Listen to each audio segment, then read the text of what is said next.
I'm not perfect. My words will not be perfect, but action with mistakes is better than inaction at this point.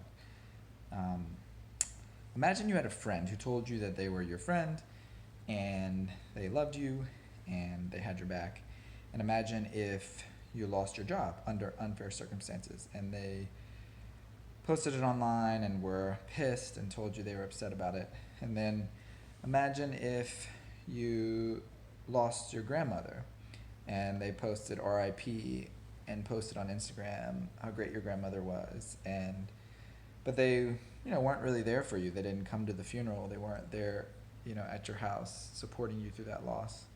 And let's maybe say you were in an abusive relationship and you ended that relationship and they posted online about how abuse is a real thing and should always be we should fight for the victims, but they never really um, told you how much they loved you or came and supported you through that horrific experience. I think several black people in the last few days have expressed to me of like how it's yes there's more momentum right now than we've previously seen, and I think the pandemic has a lot to do with that.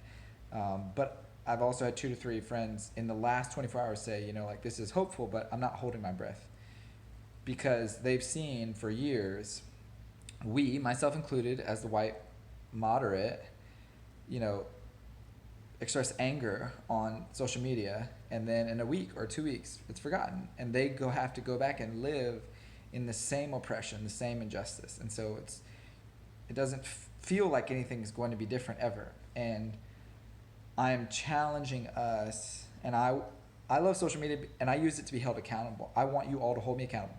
Text me um, in 2 weeks. Text me in a week. Text me in a month. Text me in 2 months.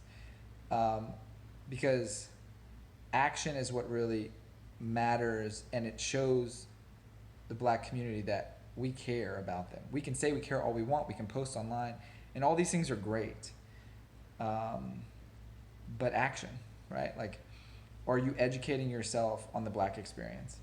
And hey, part of that is getting over your own discomfort to ask a black person, your friend, or someone you know about the black experience, with the respect and understanding that they live through the oppression. They have to bear the burden of educating us about their oppression and experience, and often they have to comfort us when our hearts are breaking over the oppression that they've lived in for years, when we finally wake up to the racism. So I'm not saying use those things as excuses not to reach out and ask a black person about their experience, but do it with the respect of knowing, like, hey, whenever the time is right for you, because I know you live out these 3 roles. Um, the other thing is just reading black authors, reading stuff about systemic racism, reading White Fragility, reading Ta-Nehisi Coates, and authors that great book, How to Be Anti-Racist, reading things like that, right? But what I want to be held to, and what I really want to push everyone, but specifically the white community, is like, federal elections matter, sure, but the biggest stand we can take for injustice as it pertains to black lives is most of our local officials. Who do we vote for local officials?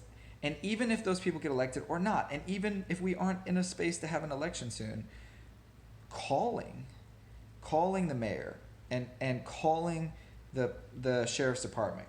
The district attorney has so much power over who they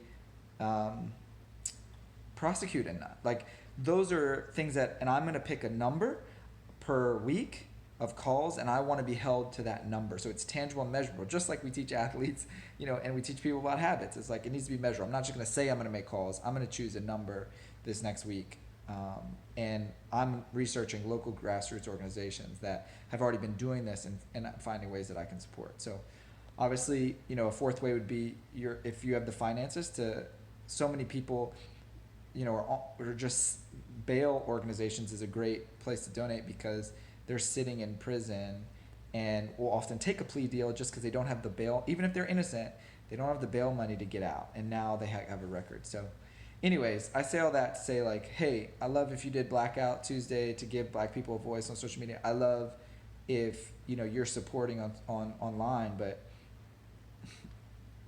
a majority of black people aren't holding their breath because they don't believe we're going to take action. So let's take action, not just this week. Let's take action going forward. I'm committed to it. Let me know if you'll allow me to hold you accountable as well.